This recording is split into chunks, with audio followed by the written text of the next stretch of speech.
Hey everyone, welcome to this brand new episode of Phenoms. In today's episode, we're very lucky to have David. He's currently in Spain and he's actually the founder of MERSO IO. They recently raised a beautiful $3 million seed round. That's going to be an amazing episode, so definitely stay until the end. David, how are you feeling today? Hi, very good, Mark. And yourself? I'm doing great. Thank you. Thank you so much for asking. And thanks also for jumping on the pod. So, my first question for you before we even jump further, can you tell the viewers what does MERSO do?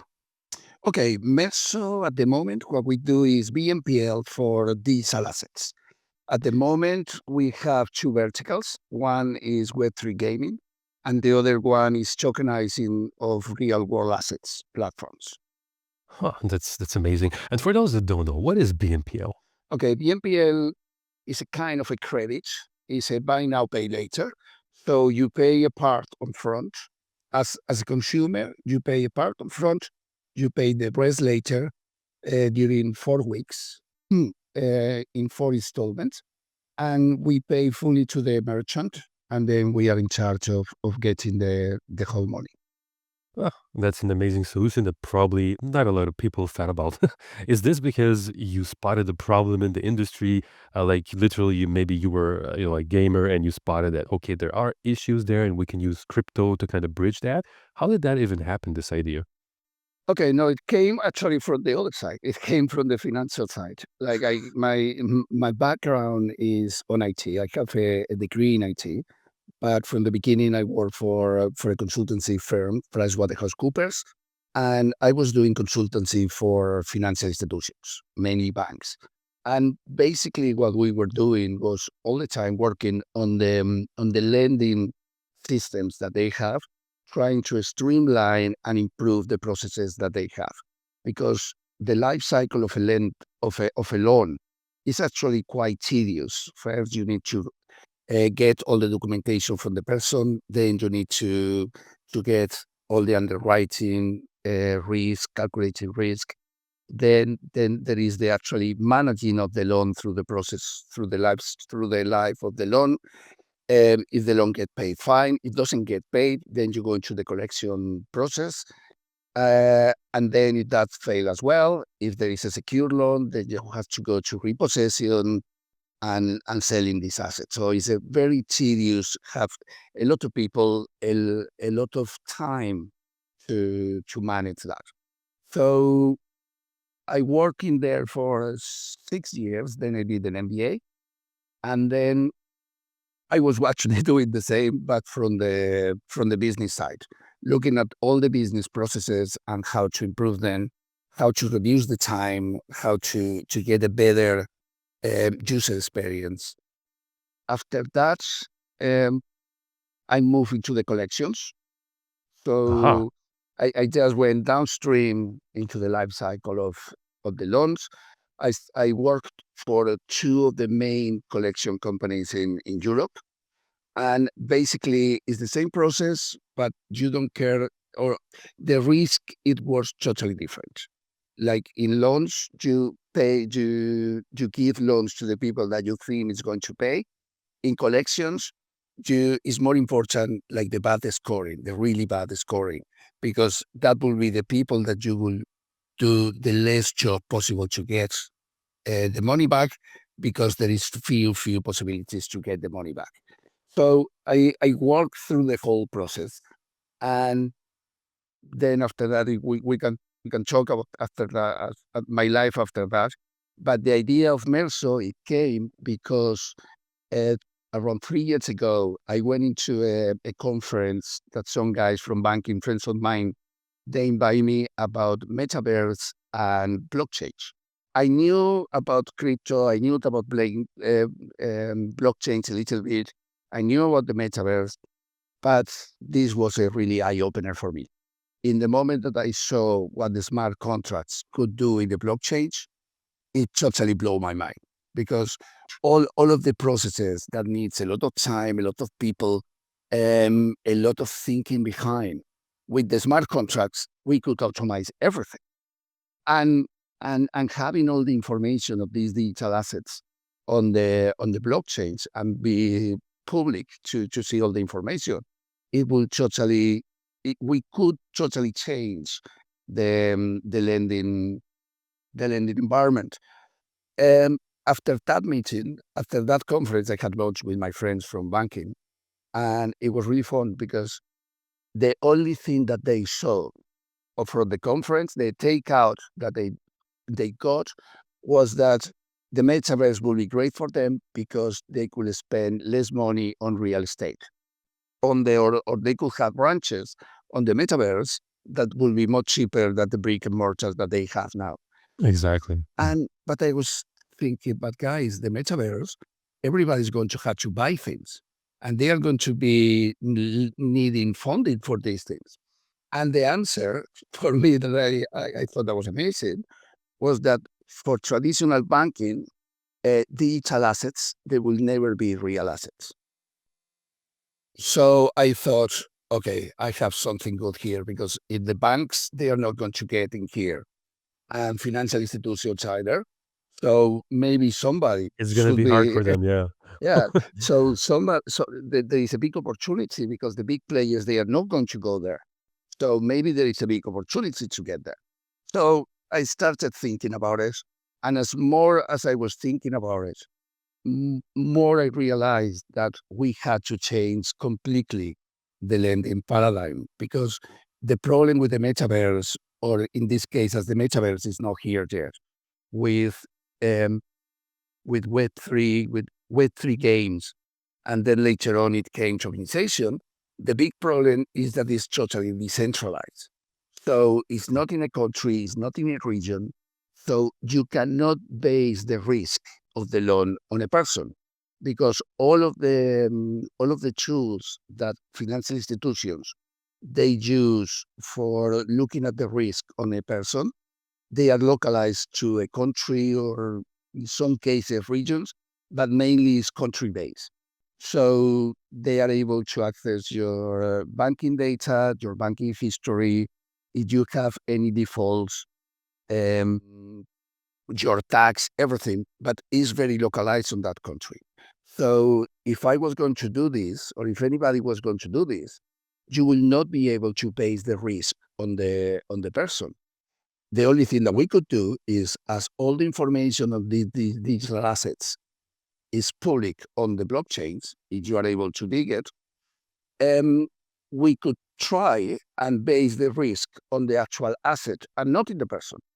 And that totally changed the paradigm of lending. So we thought, okay, I got together with two of my ex-colleagues. I told them my idea, and they saw it quite straight away. So we started working on it. We initially we did all of the automation of the processes, was the kind of the easy part. It had a lot of work behind, but it's easy. The second one was, okay, we need to base our risk on the assets. So Okay. we need to answer three basic questions. One, what is the actual real value of the asset? That it it maybe is not the value that the person or the company is selling it for, but we need to identify what is the real value right now of this asset. Then we need to project and get the projection on how much will that value be in a month's time. And then how long it will take us to sell it for that price. Wow. So we thought that there were three very easy questions to answer. Thank God at the time, the um, the AI was already coming in, so it helped us a lot. For if not, if we had to do all these calculations and all these algorithms, it would take us 5, 8 years. And we were really optimistic. We thought, okay, in a year we can have it. So we train our model, we create the model, we train our model, and we thought that by April last year we will be ready. So we talked to a game. They signed with us to do a proof concept, Oh, nice. and when we started doing it and proving it live, we realized that we have a 30% deviation from actuals. Oh, So or from the or predictions that for AI did. for the predictions. Yeah. Oh, So interesting. it wasn't, Not bad. yeah, but it wasn't good enough for lending because it, it we are moving into quite a small margins, and plus we have to account for the defaults, the people they are not going to pay. So having a 30% deviation, it will not be good enough. So we decided to continue investing time and effort on training our AI, and then at the end we bring that deviation down to a 2% last April. So with the 2%, we were extremely happy. We did millions of tests. We run 2%. simulations. Oh, Yeah, that's huge. Like from 30 to 2%, yeah, that's a very small margin at that point. Wow, congrats yeah, on that improvement. yeah. Crazy. No, but that's the thing. We had to feed basically nearly every transaction for any games that had been in the last 3 years, 4 years. Wow. So My we God. had been training all of the different NFTs within the games. What was the price that they were selling initially? What was the price after? How was the market? At the moment, we are using 178 different parameters to do these Wow. calculations that That's they get huge. involved into the calculations. Yeah, That's it's why, national banks won't get into this space. It's way too complex. They don't want to go into like such a sub niche in gaming and then try to figure out the parameters on which to gauge all this. It's crazy stuff. yeah, it had been crazy. So well, we thought it was going to be a year. At the end, it was 2 years. Um, but then we were ready to go live. So our next stop in there was, okay, is the mass market going to have a hunger for this? Because we have talked to games, but before you have a product and before anybody had to sign any contracts, everybody's really open to try it and test it and tell you good things. I really believe that this is necessary, of course, but Yeah. at the end, it only gives you a hint, or only gives you an idea of what the people think about it. But until you actually go with the contract in front of these people, you don't see the real market fit in there. Quick question. So, before you hit that 2% number, did you have these moments where you're like, huh, this is difficult. Maybe I'm not doing the right thing. Maybe I should just give up. Did you have like difficult moments of doubt that almost stopped you dead in your tracks from pursuing your vision? It was really hard because all we started the company putting money on the founders, and as imagine at any bootstrap founder, you have really tight margins of money to play around. And what we thought was going to be 1 year, maybe 18 months development, it ended up to be more than 2 years. Oh, wow. Yeah, it was at the end around 26 months. So we nearly doubled the time expected. So it Hmm. was the double the Interesting. money, double the results and everything. So double the cost. So we have difficult times, tough, but we were really convinced of this. Like we were really convinced. What And were the signs that made you keep on going and going through this, rain and darkness where you're unsure if you're even gonna make it work before even raising the funds? because we believe we have something that will really not change the world at all, but something that was going to be a real big thing. I imagine that if we never thought, or if we have a doubt that we couldn't make this huge difference and this huge thing, probably we would have give up at some point. Mm, Because, mhm. but we Wow. really believe that the magnitude of MERSO it could be among us. So we Yeah. all thought that it was worth every single penny and every single minute that we had. But Yeah, and I'm like, asking because, yeah, a lot of founders before they raise, they have this type of dilemma where it's difficult, the grind where you're still bootstrapped and you're not sure if it's actually going to work and you're doing so many things for 2 years and there's still no tangible, physical results, there's no contracts coming in, nothing. So it's the desert walk, the desert difficult journey where you don't even see the light at the end of the tunnel. Did you have some motivational, inspirational, like posters on your wall, something like that, just to keep on going? no, not really. But No. no, but it was more like a personal bet. Like, for example, to fund this, what I did is I sold all my toys. I Oh, sold my wow. car, I sold my boat, I sold because I already have Wow. a quite successful exit in the past. Oh, So congrats. yeah, thank you. Before Menso, Mm. I was for 3 4 years just living the life, investing little bits here and Nice. somewhere to don't get bored. But I have a really comfortable life. Um, but in the moment I thought about Menso, everything changed. Like Wow. I think it haven't been an hour free in my mind without thinking about Merso. Not even I when I'm can watching a imagine. movie or watching a match or anything like that. It Oh, always yeah. something come up. And my personal bet with myself was that I was not going to buy any toys until Merso Mm. works. Wow. So I I was love not that. going to use any of my equity to buy toys. That my only chance to get toys was that Merso works, and I love the toys. So Yeah, I, there's I there's a have no chance for a no. A huge lesson here for founders that are not yet ready to give up on some assets in order to pursue on their crazy visions. It's literally the sacrifice of what you enjoy most. It could be a boat, it could be a car, it could maybe be that beautiful penthouse apartment or Yeah. anything. So, wow, thanks for sharing that. I Yeah, think this will open the eyes. Yeah. yeah, Mhm. no, and I think that really gives you a skin on the game, because Yes. money. Okay, I know that people they can be very attached to money, but you are more attached to things, to physical things or to digital things, but you are much more attached to those.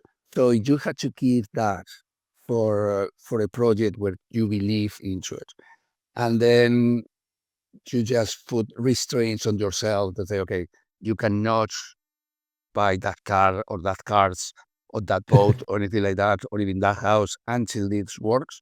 It's a really, really big constraint and a really big Yeah, and I motivator guess for you to continue.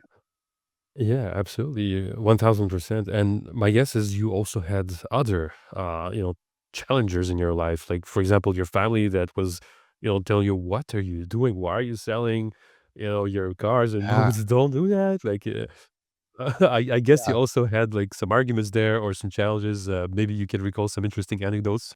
yeah. I do. Like, for example, my kids. I used to Mhm. have this G class being yeah, G wagon. Oh, Being nice. That's a nice yeah, truck. and Yeah. then now I have a Mini. Mini Cooper. Seriously. So my Okay. kids were telling me, "Dad, what happened? Are we poor now, or had you lose your job, or like what had happened?" I said, "No, no, guys, we are going into this big time." Mm. And actually, they are Wow. quite young, but they are quite involved because as well as we are doing gaming and everything. So they Mm. really understand it, and they are actually helping and working with me. That is great. Oh, nice. So they're Yeah. helping you kind of beta test, the Uh, actual, yeah. implementation. Yeah. And doing all they have done a lot of research on different games. So that for Wow. them was kind of a game in the beginning. Then well, it became a job. But they had been looking between the two of them. One is 16, the other one is 22. Oh, Between the okay. two of them, they had probably reviewed 500 games. Oh, wow. For me, that is That's a lot. brilliant. Yeah, Well, that is something that most fathers would not have. It's, kids helping out with the project. It's rare. Like yeah, literally, that's such a smart idea in this type of niche because gaming is mostly for a young population. So uh, you had this, door to kind of test this. Wow. I'm just amazed. And And I'm also yeah, tell me. Mhm. no, that I was lucky that I could find something I could get them involved and Mm. actually save me a lot of money and a lot of time if I had to do it myself or if I had to hire somebody to do it. Yeah. Oh, no, for sure. And I'm very curious, like, why did you decide that gaming was like a good place to start out of all of the other niches that you could have gone into? I guess, why gaming? Okay, as I told you before, my first idea was to finance the metaverse. Right. As the metaverse is not here and is going to take some years for it to become, or for the metaverse to become what we all have been led to believe that it will be, the most similar things to it was gaming. And in Web3 gaming, I found everything that I needed. I found a really big community. I Uh-huh. found assets that you really own. So you can buy them, you can sell them, you can rent them, you can do whatever you want That's to do true. with these assets. Yeah. Yeah. Like huge star games, like I think Star Citizen or something like that. That's Star a good example. Atlas. Yeah, Yeah. there you go. Yep. So I think you can literally purchase like houses and ships, and Yeah. then rent them out to other players. That's a crazy niche to be in. It's so Yeah. futuristic. Yeah. So it is actually very similar to a Mm. metaverse or what we understand of a metaverse. Is people that play there, that they have assets in there. They can buy houses. They Exactly. can buy ships. They can buy cars. They can buy a lot of things. So and then they can sell them. Yeah. So we thought that was the perfect point to start. So it's the most similar thing to a metaverse that we could find, and that's why we started with Web3 games. Yeah, and so far, out of the integrations, you probably bumped into a bunch of walls. Like, what were the biggest challenges while you were trying to implement that? The first hurdle that we had was okay. Are we going to go to the market? Is the games actually going to think that this is the thing that they need or something? And I think that actually we just went at the right time. If we went 3, 4 years ago, BNPL wouldn't be as a normal day-to-day use for most people. I think that BNPL, they have come out um, like to the mass market in the last 3 years. So if we had been before, people wouldn't really understand it. Now it is really, really easy for us. Now when we go to a game and we tell them, look, we are going to implement this with you. The way that we work is we integrate within the game. So in the moment that the person is going to buy something, they have the option to use MERSO Pay and then pay Okay. 50% upfront and the other 50% in 4 Wow, weeks. that's So, amazing. yeah, Very so smart. there is no cost for them. Um, and they know that BNPL in e-commerce is increasing sales about 30, 35%. Oh, yeah. So it's a no-brainer. So we are not getting really hard stops, or we haven't found any hard stop. Like for example, in the first 4 weeks of August when we launched, we signed up more than 20 games. Two Oh, of wow. them in the top 10. So My God, congrats on that. That's thank you. a big, it's a big achievement. Wow. Yeah, no, it's way over my head. In our business plan, we had the first month, actually the first 6 months to sign between 1 and 2 games a month, and we just multiply that by 20. So The universe of games is literally going in that direction. Like literally, what we see the new generation of games, like you got assets that you can like literally rent out, and this is the new trend. So you're literally riding the wave. totally, because for example, when you look at a lot of traditional games that they don't have a marketplace, that the players Yeah. they cannot sell things, they all do. They all do it through different websites, or they always find a trick to go and like maybe they cannot sell the assets, but then they build up these accounts and they sell the full account. But I was asking my kids, and all the kids they know how to sell these things. So it's They do, something, yeah, yeah. yeah. So it's something that the ones that they are kids now, and when they start playing games big time, because that's another misunderstanding of the gaming industry. When I saw it from outside, you can think that it's played by kids on weird guys in the basement of their mothers, but Yeah, it actually is not like that. Like it's not like that. the the the biggest bracket of people playing games is between 30 and 40 years old. That is huge. Yeah. And as well is they are the ones that they have the money, that they can spend the money. They do not have to ask their parents to give them money to spend. So they are the big brackets, the big bracket on players. And the thing is that the kids now, when they start reaching older ages, they are going to be looking for that. They are going to be looking that the money that they spend on games and the time that they spend on games is not only spent, is invested. So if one day they want to go to another game, or even if they want to buy something more expensive in this game and they have some stock that they don't use anymore on the game, for them to be able to sell it. This is huge, what you just said. I don't know if the viewers actually see the magnitude behind these words. Let's say that you build up an account and you got tons of items that you're not going to use anymore. They're up for rent. So you can use them as literally leverage across passive assets that build up your wealth eventually, and you can like literally build up tons of accounts and then start renting them out instead of for example, purchasing a car and then renting it out in real life. You can do that, and even with Yeah, microtransactions, it starts to stack up. So that's a really interesting alternative in this crazy economy. exactly. And it's not only rent out, but like for example, the average player on Web3 they spend between $200 and $300 a month. Okay, that's a lot. So all of that money that you're spending, but through the months and everything, is not really that you're spending it because you can resell it again. Some of the items even may gain some value. Some of them they will lose value, but there is something that you are not going to lose as you do in traditional gaming. So that is the difference. For example, in traditional gaming, the average expenditure of because in traditional or in gaming you have two type of people: people that they spend and the people that they don't spend. So the average for the Sure. people that they spend on traditional gaming is $50 a year. Okay. In Web3 is between 200 and 300. And the only difference is that in Web3 you own the assets that you buy. So people see it as an investment, not as an expenditure. Exactly. Exactly. And as you game and game, you gain more assets, and eventually there's a lot more property for rent or even for Exactly. sale.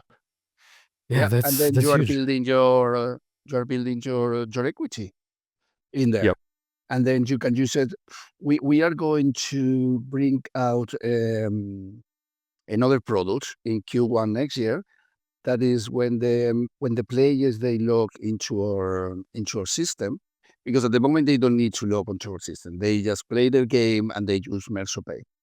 But then we're going to allow them to join into MERSO, and they are going to be able to get liquidity from the equity that they already own.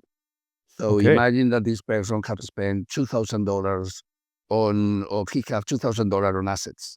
So we're going to be able to provide him with 50% equity, sorry, 50% liquidity of that assets. It's going to be like a That's crazy mortgage stuff. that you need to Yeah, buy wow. something else, or if you want to get it for holidays, you can I'm have also it. thinking, yeah, this is big. Like I love the vision behind it. It's extremely, extremely visionary. And imagine all the streamers that have tons of audiences looking at them. This is a great type of solution for them to monetize their time because they spend pretty much most of their time gaming, and they Exactly. have a huge audience, yeah, that can rent the assets. Wow. No, this is amazing. What a crazy world you're in. Like Yeah, I it's think totally a lot of crazy. Because yeah. one of the things that we are thinking as well is menstrual rating. we are going to have an historical of the players paying into MERSO, using MERSO Pay and paying. And we're thinking, okay, this could be very useful for traditional banks and for traditional financial institutions because it may be somebody, because, in the US, for example, to get your credit, you need a credit history. So it's like this revolving problem because you cannot get more credit because you don't have a credit history, but you cannot get a credit history if you don't get credit. But Exactly. if you start using MersuPay and you have been paying your assets in Hmm. way and form during the years or something, then we could give this information to the banks, and the banks they could just increase it or add it to your credit history. Hmm. That is futuristic. Yeah, So someone, just by playing games, renting out assets, and generating passive income, can use it as leverage to gain credit. That's yeah, that's crazy stuff. yeah, Well, yeah. Because that's the thing. People they are going to use more and more digital assets. Like for yep. example, ourselves, we are 16 people now, and Wow. there is of the 16 people, there is only one city that there is two people on it. So we thought is not a great idea to have physical offices. So we got this software that is actually is a virtual office where you get this little avatar that you design, and then you just have your chair, your seat, and you sit in there, and you can go and talk to anybody and everything. So I really think that is going to be the future more and more. Oh yeah. Oh yeah. This is like something that keeps on evolving literally on a quarterly basis. There's always new tech coming in to try to, eventually this whole 3D concept where you can literally work in this environment and walk around. It's already happening. Like with Meta, they're pushing that a lot with Yeah, they are. Oculus. Yeah, they are. Even if the future that we all expect, when we have the Googles, and then we can see everything and everybody around, there are already workarounds on the market. Like as I told you, we are using this tool called SoWork, and actually we have a lot of young people in the company. All of the developers and everything, they are quite young, and for them, it's just like another game. It's so easy, so intuitive. They are so accustomed to it. And one of the problems that I saw when I was hiring people and everybody was from one part of the world was okay, maybe it because my age or something, but I really feel that being in a place together, it helps a lot. Like I know that I can call or WhatsApp or Telegram anybody at any time. But if I can just get up from my desk and go to somebody else, and if we need to grab somebody, we just walk to the other desk, and then all the cameras pop up, the audio and everything, and we can just have a chat. I think that helps a lot working in a company more than just being connected through other things. Oh yeah, absolutely. This is, this whole 3D interaction with people is so different from just, sitting on Slack. Definitely agreed. Exactly. And yeah. Yeah. And I'm very curious, like, the legacy lenders out there, I guess they misunderstand something about the digital asset risk class. Like, in your opinion, what did they miss that you actually kind of came in and precision targeted and now you're owning? Okay, I think that they are two steps behind. I think that the first one that they miss, and I think that is the most important one, because without this one, you cannot move forward, is to think that digital assets, for some people, they are real assets. So for a player that is playing a game, for a person that is going into this metaverse and he bought a house or he bought some sneakers or whatever, I know that they are digital. I know that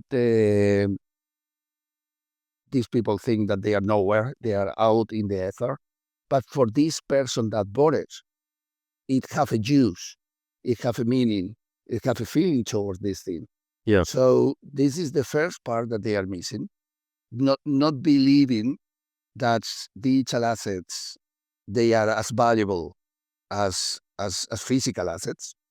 And once that you pass that step, then you go into realizing that you cannot base the risk on the person. You have to base it on the asset, because the biggest probability is that you are not going to be a global financial institution. So you are not going to be able to provide this to anybody outside of your jurisdiction. So anybody is exactly. like no one, like for example, if I am in a Spanish bank or a US bank, I will not be able to lend people outside of the US or outside of Spain, because I'm not going to have enough information to define the risk for this person.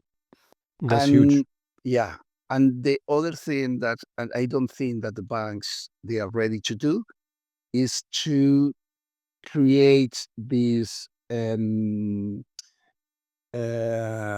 confidant on people. So, for example, if you get some person that doesn't have a job, doesn't have anything, um, a bank will never give them any credit. So one of the things that we are going to do, because our next target is to move into traditional gaming as well. Because, for example, in Web3, the market is 3 billion. In traditional games, is 300 billion. The Oof. market, the market of the size market of the Yeah. gaming. Like for Huge, example, huge. yeah, Yeah. gaming industry. When I started to doing some research on it, the gaming industry is as big as the music industry, the movie industry, and the books industry all put together. So the Wow, three of that's a them, titan. Yeah. yeah. So gaming is much bigger than everybody Mm. thinks. It's huge. It's So huge. It like all of these movies that they get out, like if it's Jurassic Park and it gets mm, popular, it gets transformed into multiple games nonstop, yeah, and it actually evolves from book to movie to gaming. For some reason, it like goes upwards, and it's all like within the same kind of atmosphere. Like for example, on Netflix, if the Adams Family created a book back in the 70s, it generated movies, and then there are games, PC games nonstop about Wednesday now. So that's like a huge popular explosion, and you're at the end of it where it explodes the most. Like yeah, but that's amazing. yeah, and it's going even bigger, because now it's going from games to movies. Exactly. Because The Last of Us it was a game Yeah, before The Witcher. that. The Witcher as well. So Oh yeah. there are a lot of series and movies that they are coming from games. So the gaming industry is huge, the traditional gaming. So we want to go there, but we have a problem with that one. That is that in most of the cases you cannot resell the asset. So we will we cannot base 100% the risk on the assets. So what we have decided to do is to believe on the people. We are going to start giving for the people that to be able to use Merso Pay on these games. They are going to be able to use it a little bit, and then it's like building their credit history with Mhm. Merso. Yeah, that's a smart approach. Just little baby steps Yeah, to get exactly. We are the we whole are going machine to going. start, for example, with $5. Then, if you complete one $5, okay, then you go to 10, then you go to 20, so you can increase your credit with Merso, your credit Wow. history with Merso. This is a very, I'd say, unusual, behind the curtains peak for founders in a completely different industry. Like we don't hear these type of details anywhere else. Like literally, it's really interesting. This insight as a founder that you're sharing this, and I think it's extremely, I'd say, unique as an approach to enter a very crazy market at this point. Like we're talking huge competition. Like there's a lot of crypto companies trying to rein in the gaming world in completely different niches, and you're doing it in a very creative way. Thank you. So, Absolutely. like, And I'm yeah. there is a lot of thought and a lot of thinking about it behind it. Like before, what you were saying about the walk on the desert, it was even worse because we were walking on the desert at night without light because we decided to go in a stealth mode. We decided, okay, we are not going to do any publicity about what we are doing. We are not going to look for any early investors or anything like that. We are just going to go get our project, get our product out ready, and then go out with a bang. And that was what our plan was and what we are doing, but it's even harder in doing it in that way. I was about to ask, you literally read my mind. Like I was about to ask, did you think about going, the traditional path, like Y Combinator, maybe even tech stars, trying, going through an accelerator that would hand over a beautiful check and make your life easier? Or how did that go in your mind? We thought about that, but the thing is, the three founders, we're coming from the traditional world. So we have been CEOs, CFOs. We have been working on the traditional side, as I told you. We have done two exits. One was Nice. above 1 billion. Oh, That's wow. Congrats. That's huge. thank Oh you. my God. Yeah, but Oh, we were the CEO, we were the shareholder. So right, right. Of we got course. some money, but not Mm. huge. But But you then tasted the potential there of raising, going through that cycle. You already knew what it is to maybe have a piece of the cake. yeah, yeah. But the thing is, I really believe, or not that I really believe, but I see it happening a lot of times that a good team and a good idea, it get destroyed by by a big check. Yeah. Because Hmm. then you start not really focusing on what you had to focus. You start maybe thinking bigger, and then you hit a small bump or a big bump instead of if you really believe in your idea. Instead of sticking in it because you have done all the homework, you have done all the background work, so you know that it's going to work at some point. If you have a lot of money behind, it's so easy to pivot, to pivot to another idea. And Yeah. and when we look at videos in internet and everything, that when they say, "Oh, pivoting is great," no, it's not great. Pivoting, there are some cases that it has gone really well.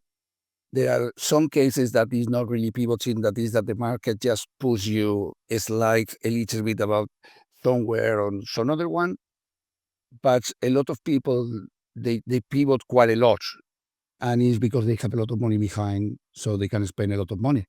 But we don't hear about these ones that they just spend a lot of money and pivot that and they get nowhere. And I really believe that they are the big majority of the companies because I really 1000%. believe, yeah, I really believe that if you need to pivot completely out of what you were doing, is because you didn't do your homework before, or you didn't test the waters, and you don't know what market you were getting into. So if you have no money, or you're putting your own money into it, then you really oblige yourself to do your homework, to make sure that what you are doing, even if everybody thinks that is crazy, because when I was talking with my friends and everything, they were telling me you are just an idiot, like Seriously? Yeah, tell totally. them that now. Uh-huh. Totally, because Wow, no. I was say like, and is I understand that it's something that is difficult to understand from the beginning, and if you are not in this world or something like that. But for me, it was very clear from the beginning, so I bet everything to it. This is extreme. Most founders would not even dare to just stick to it and not even go through accelerators. They would want to seek support in the early days. But on your side, you said to yourself, "Never mind. I'm just gonna walk the desert, and I'm gonna hit that jackpot." And you actually did. So I'm curious, how many meetings did it take you to finally get that check? Like, did you have a lot of rejections? I'm guessing like anywhere between 100 to 200 rejections? Not that many, but we had many. Mm. And it was because we were as well targeting the wrong market of investors Uh-huh. at the wrong time. So Okay. Initially, as we were a Web3 company, but I don't really see ourselves as a Web3, and I never saw it. I see ourselves as a financial solution that we are using Web3 at the moment, but tomorrow we can be using Web2 or whatever. But Yeah. we were approaching investors on the Web3 arena. And what happened on the Web3 in this year and last year is that a lot of investors, they are already heavily exposed to Web3. And I really think that Web3 is a great technology that is going to work, but what happens to all new technologies. So the technology comes out, everybody expect a lot of it coming up. There is a huge hype. There is huge investments. There is a Yeah. lot of projects coming in because it's the hype. And then the people is very impatient because all the markets, they need to get some maturity. For example, 3 years ago, no one without knowledge, like deep knowledge of Web3, was able to play a Web3 game because you had to create a Web3 wallet. You had to understand that. You had to understand how to change from fiat to crypto to whatever coin the game was using. Yeah. Really confusing. Everything was really confusing. At the moment, you can start. You can play a Web3 game without knowing it's a Web3 game, without Hmm. knowing anything about crypto, about wallets, about anything, That's because a they huge do. evolution. This Yeah, this integration, it's literally seamless. totally. But that it have taken like 2-3 years, Yeah. and but people was expecting this to be much quicker, and that is normally what happened. That people expect returns much quicker. For example, in the Web3 gaming industry, there was like 4.5 billion invested between 2020, 2021, and 2022. Okay. So Yeah. everybody was expecting to get really good games. But the thing is that the really good games, it takes 6 to 10 years to do it.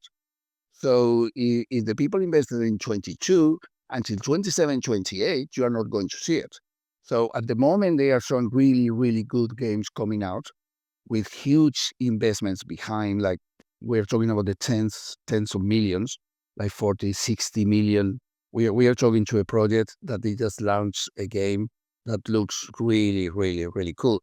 But they have been for 5 years developing. They have invested $60 million. My So God. that is huge. And it's still not Yeah. coming up until Q1 next year. So Whoa. I think that now we are the period that everything is working like underground, and then is going to explode in the moment that all of these projects that they are well thought, well managed, well invested, they are coming out. One of the problems that Web3 had as well is that at the moment, not the moment, and the beginning, there was a lot of people, pirates, we can call them whatever, that they Yeah. try to get money.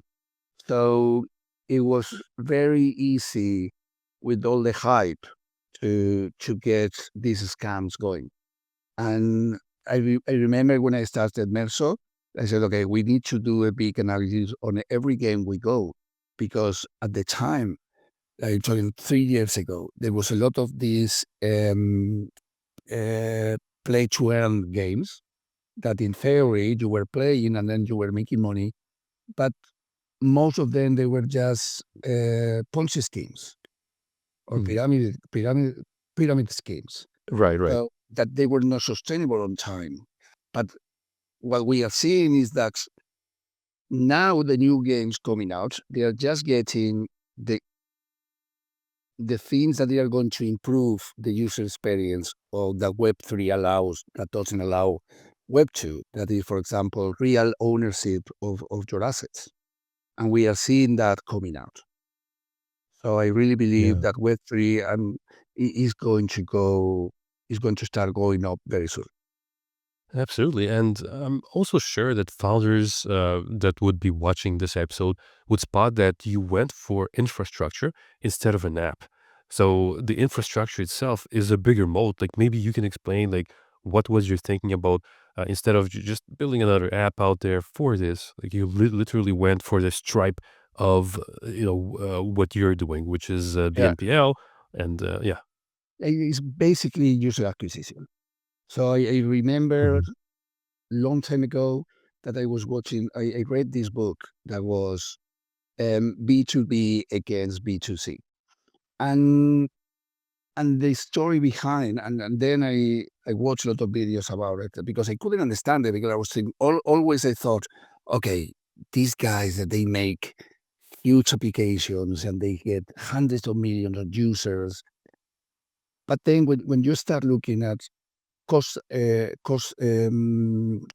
cost acquisition or client cost Yeah. acquisition, you get, and like everybody's doing something similar.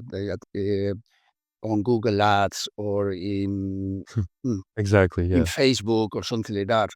What you see is that always there is going to be somebody there that have more money for Google Ads that you have, and is going to take your customers or your Yeah, new customers, and it's happens all going the to, time. yeah, and it's going to be every time more and more expensive.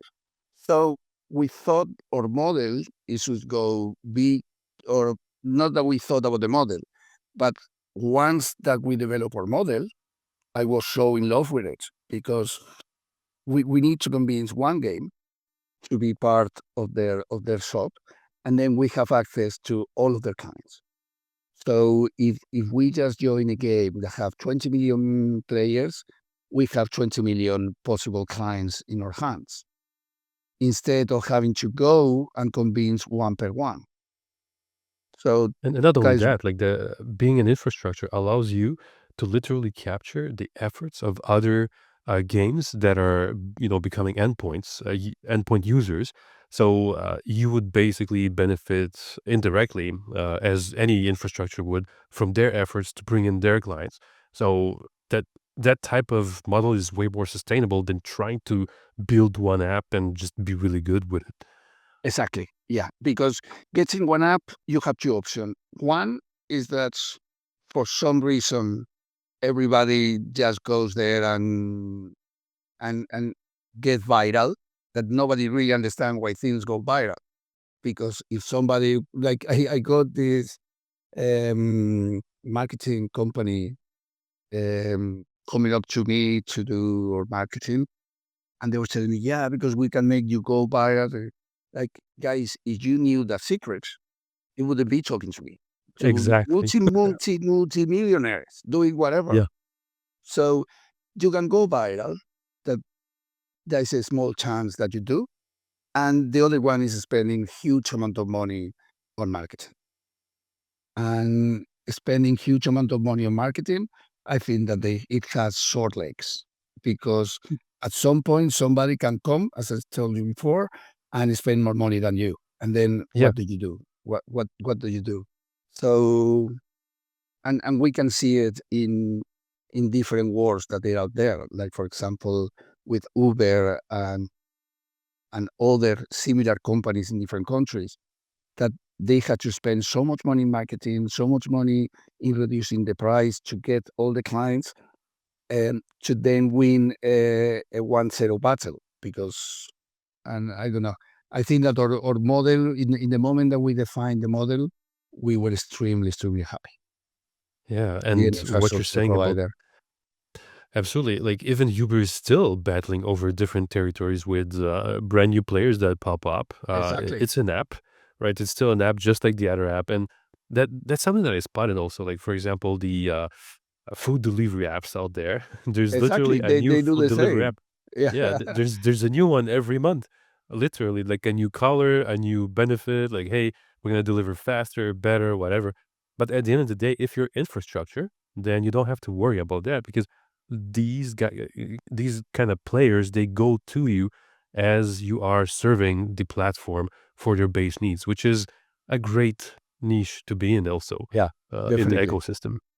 Definitely. Wow. I really think that is the place to be. And our idea for Q1 next year as well is to launch MERSO 1, that it will be for players. So the players that use MERSO Pay, they can join MERSO 1 and then they will get different levels. They will get different discounts on the assets because all the assets that we are going to repossess, we are going to sell them. So our plan is that we will give big discounts to our community. Wow. Yeah, that's also quite a vision. It reminds me of maybe movies like The Repo Man. Maybe you've ever seen it. That's intense, right? It's going to be less painful than that one, but and hopefully we will not get many of them. But yeah, no, but then talk to the games, and for example, when the games they want to offer early access to a new game or to a new feature or to a new collection of assets, that we can talk to our community and say, look, we have these thousands or these millions of people that they play your kind of game, so let's offer this to them, and then the community is happy because they can get early access. The game is happy because they are getting new clients or new players. So the idea, and one other thing that I really love of Merso, is that everybody wins. Like in a business model, normally there is someone that doesn't win or that win much less than the rest. But in the model that, and as we were defining it, we're talking about that. We're thinking, but it's good for everybody because the game is getting more sales. The players are getting access to assets that they weren't able to access before, and we are making money in the meantime. So everybody's actually winning in the process. Even for the people that they lost the assets, I can tell you that, for example, in all of the games that we have, 98% of the default payments that we have are for players that they are the first time playing the game. Makes That sense. Yeah. instead of paying the full amount of the assets to play the game, they have used Merso Pay to pay half. They Mhm. didn't like it, the game, and they have left the game. So Makes in sense. this Yeah. The case, bouncers. yeah. So in this case, for the people, actually, they have cost them half of the money to try the game that they will have had to pay if they wanted to try it without Merso Pay. So it's good for them. And for us, it's Mm. not bad because we sell the assets and we recover the money that we lent. So again, nobody's really losing. Exactly. Wow, that's a beautiful model. And I'm very curious to understand, like, when you were meeting with investors, did you have some pushback? Because this is, one of a kind. Like, literally, it's not something that is well recognized. You're forging ahead in such a unique ecosystem. Like, what were the biggest challenges, and what did you learn that you want to kind of tell the founders listening in from investors in that Yeah. field? Sorry, I totally went away from this one, the thing that we It's were okay. talking Yeah, yeah, about. it's all good. So basically, what I was telling you before was that we were going to Web3 funders, and they didn't have any appetite to invest.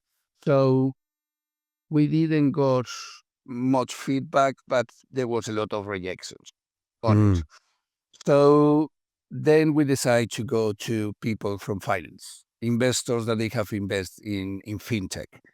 And in there, I had to say that we got only 50% rejections okay. of the ones. They could understand much better the benefits. They could they still have for our model, they have a lot of reticence. For example, like we have done a proof of concept. So our model was working. We knew we could increase the sales above in the proof of concept that we did was well above 40%. The game was really happy. The feedback we got from the players was very good, but we only have one proof of concept. So Right. um, most of the problems that they gave us is that they needed to have more. We needed to test more the waters for them Mm. to The invest. casual reply from investors, yeah. Yeah. So, but that's the thing. Like, if you have a model that you make money from day one, The problem with investors is that probably when you have tested enough waters, you are not going to meet them anymore. Exactly. And Chicken that's or our the egg. plan. Yeah, that's our plan now. We got investment. The good thing is that we already had the product, or main product. The investment, it had been more to use for the lending, for liquidity pool for lending, and for the to sell the actual, for the sales team and the integration team that we had to increase quite a lot. Because I told you at the moment we are integrating 20 games, and we are going to, at the moment we have signed enough games and we have enough volume to break even in December. Oh, wow. So That's once so that we, fast. yeah. So if we break even in December, why would we go for a second round? Exactly. So Wow. I That's don't. interesting. Yeah, And from the perspective of sitting down with investors, talking with these amazingly smart people that have their own LPs, limited partners that they report to, what did you learn that you can kind of report on to, the founders listening in, maybe that you think is useful or even valuable from that, battlefield that you went through? I I think that what you had to learn is that the rejections, they are 98%. If you have a really good product and you have a good background, you have a good team, you check all the boxes. If you check all the boxes, most of the rejections, they are not your fault. Is because you are not at the right time with the right person. Because all of these VCs, all of these investors, even if they are in your sector and everything, they all have mm, their own like life behind them. Like you don't know if they have already hit the quota that they have for the year. You don't know who else they are talking, that they may be other ones that they are even better. It's like when you go to find your dream job. You may be totally qualified for a job. You go to an interview, you do really well the interview, but then you don't get the job.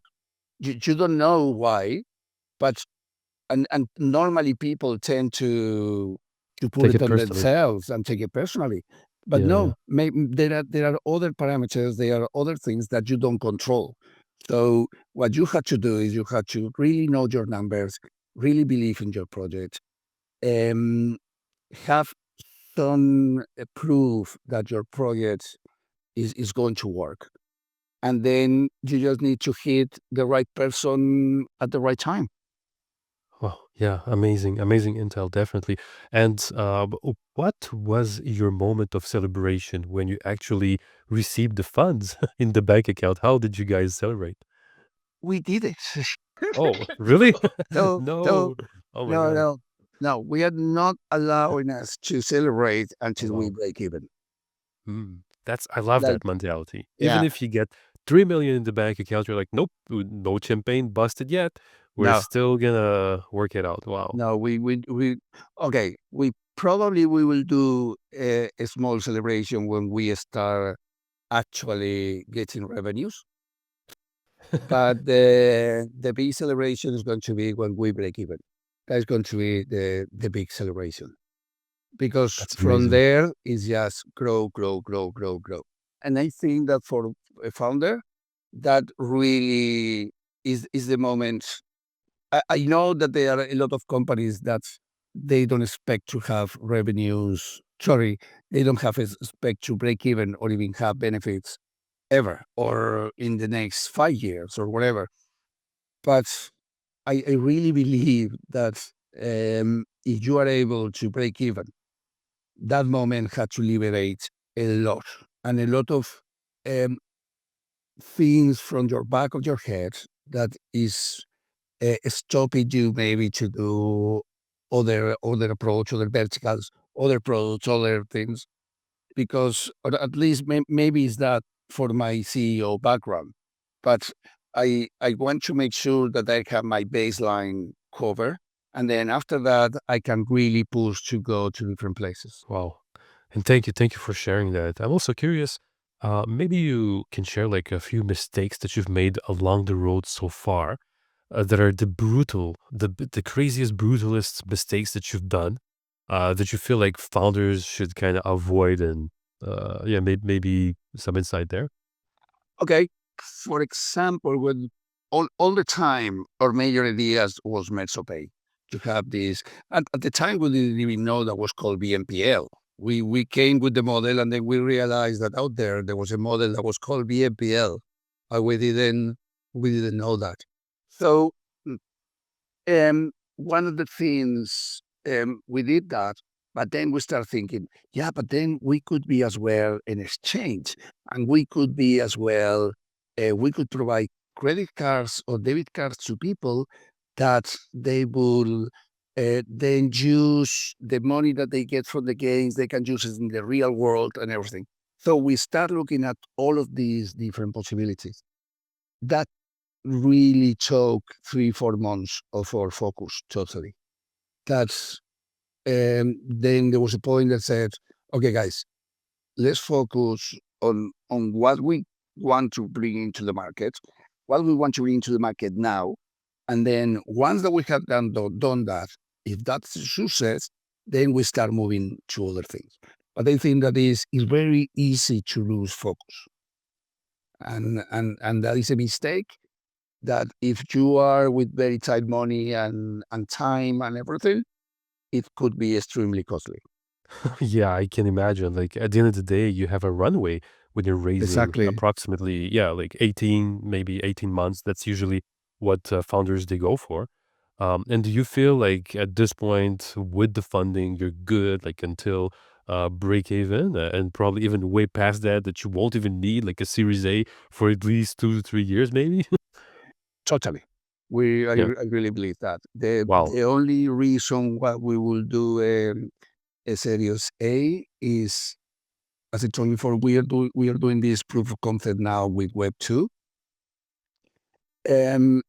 If everything goes well, we will be ready to go to the market on Q1 next year. And the only reason why we will do a Series A, it will be to go full blast to Web2. Wow. Because in Web3, for example, we are just talking about a maximum of three important clients. Sorry, not three, 300. 300 clients, 300 games, they will have 90% of the market. In traditional gaming, we are talking about tens and tens of thousands of games. So to reach that, if we want, for example, like a crazy thing, if we wanted to get 25% of the market in a year, probably not, definitely we will need to raise a Series A, but we are not there yet. So we will have to think about it, And what our today approach in is. your I love that. Absolutely love that. And today, like inside of your startup, do you feel like you're doing something extremely crazy that you absolutely know that it will pay off? We are. All of my all of my team is looking into that. We are looking. I said, to them, look, guys. At the moment, we have two verticals. One is Web3 games. One is RWA tokenization platforms. But if you come up with any idea, anything with anything, we discuss it. If we can try it, we try it, and then we do it. For example, now we are talking to a university that they want to use MersoPay for the people to pay for their courses. And the way that they want to do it is to, because you need to spend X amount of hours or X amount of minutes on the course. Right. So they to get the title. So they want to tokenize these minutes.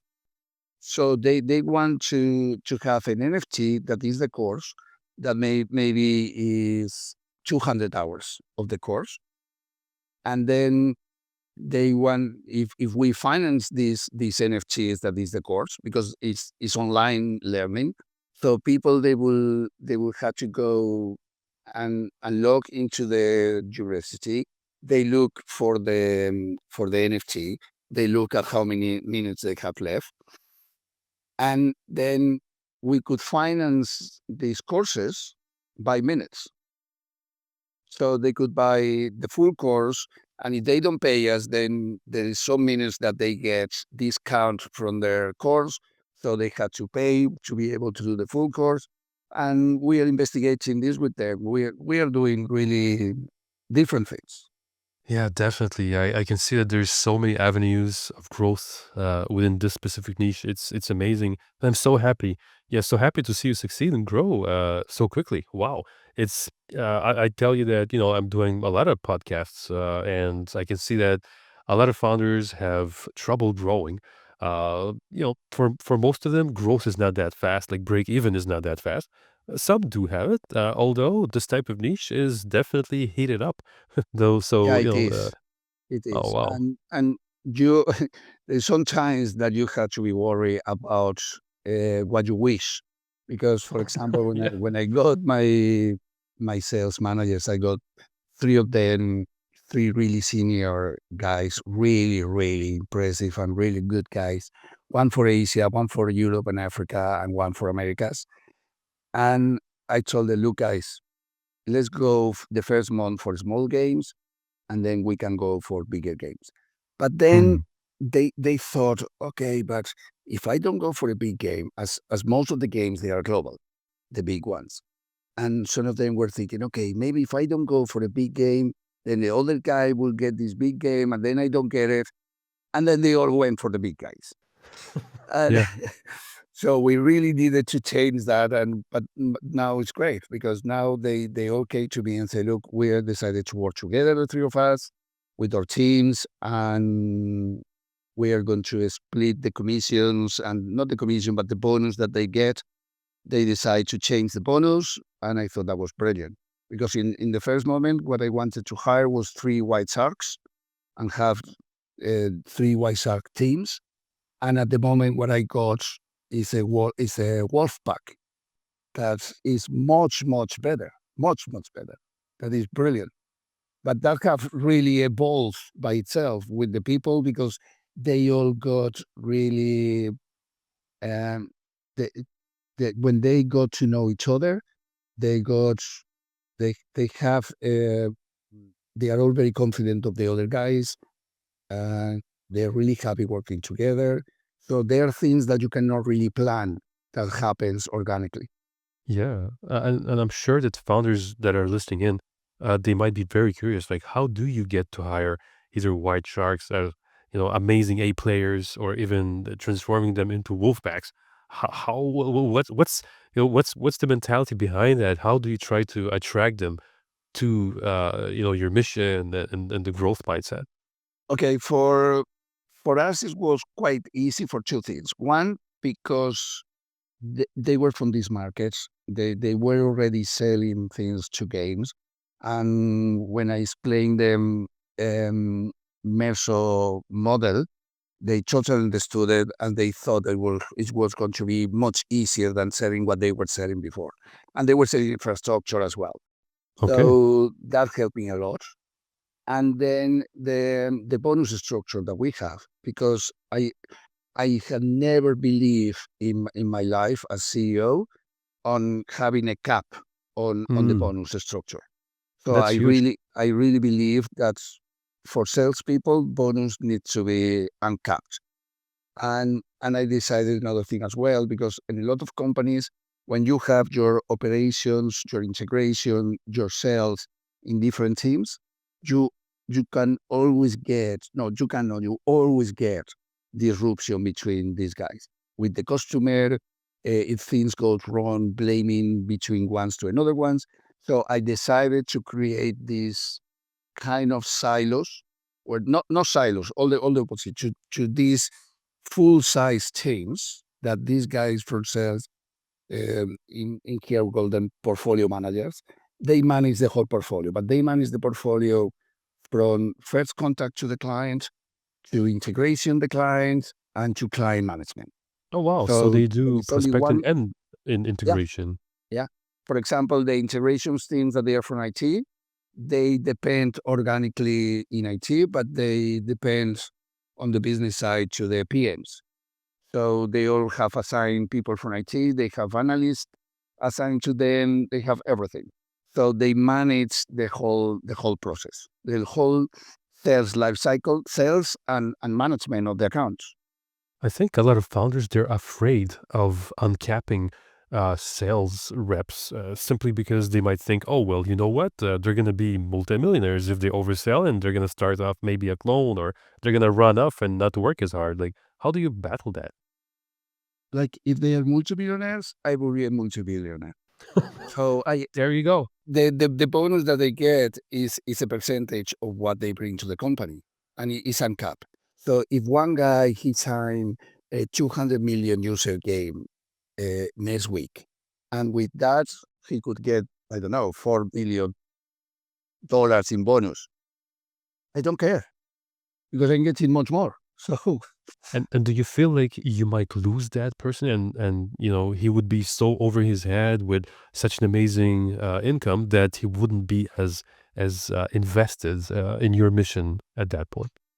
not at all, because what we do with the bonus is they sign up a client, and then 12 months later they get 100% of Oh, the whatever this client have been bringing in. The way that we have it is that 10% of all the revenues from that client, it goes to bonus, but right. not only to sales. It goes to sales and all the support functions below sales, like IT, human resources, all the rest of the company. So, and then the year after, they get 75% of that client, and that goes for all their life. So they are actually building this portfolio of clients that they are getting. It's like the insurance company works, This the is salespeople. So yeah. I I think that it's totally opposite, because as long as they are in MERSO, they are going to be getting all the bonus from the clients that they signed 3 years ago, 4 years ago, 5 years ago. And as well, it's an incentive for them to manage these clients, to get them to bring more business Yes. and continue with us. Absolutely. That's a So lesson right there. It's huge what you're saying to the founders that didn't figure it out yet. How do you keep the A players? That's exactly the infrastructure that you should have in place.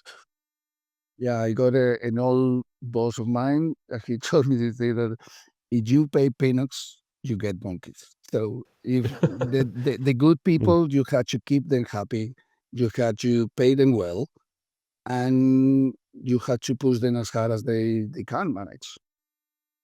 Wow. They had to be the right type of person to do that. So it's very important that the type of person that you hire. And I really appreciate definitely dropping gold on the audience. And out of respect of your for your time, because we're way over, and I really appreciate all the time that you're No giving problem. to our audience. One last question for you. So, from your journey so far, would you want to share something that you feel like the founder community could really greatly benefit from your vantage point, from where you are at this point after raising a seed round? Anything that you'd like to leave as a legacy on this podcast with some interesting insight? The insight is that if you really believe in something, you have tested that is not a stupid thing, because somebody can really believe in something, but it's a really stupid thing. But if you really believe in on it, you see the numbers, you see maybe you're doing something different than anybody else is doing. But if in some sector they are doing something similar, you can get the numbers from there, and then use some logic on how will that impact in your market. Um, don't don't listen too much to people that tell you that is a stupid thing, because most of the people that they are telling you that is basically because they don't understand, or they don't have the insights that you have on the Right. market. So Well all said. the feedback is really, really good, but you need to know who are you getting the feedback from as well. So if you get you need to know your clients, and that is the feedback that you have to give more value to it. The possible clients to who you are going to sell your product, your service, or whatever you are selling, not from the people that they don't understand the market. 1000%. So that desert that you were walking through, it was worth it. Every step from what I see, it generated at this point success and growth so far. Wow. And if you could whisper to yourself one thing at day one of building your company, what would you say to yourself?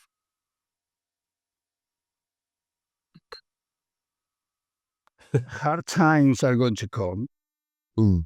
but continue. Because you told me before there was a time that I close to quit. There was no times to quit. It was never an option for me, but um, is sometimes it's really hard to keep moving. Intense. That's intense. And if game developers want to reach out or investors want to reach out, what's the best way? Through my email, david@merso.io, or through our website, merso.io. IO. Amazing. Amazing. Perfect. So, what a great way to end this episode. David, thank you. Thank you so much for joining us on Phoenix. I really Thank appreciate you your very much, time Mark, here. for having me. Thank you very much. Absolutely. Thank you too. So, for everyone watching this episode, if you like this one, hit that subscribe button, of course, like and comment. All right. See you in the next one. Cheers. Thank you very much, Mark. Thank you too.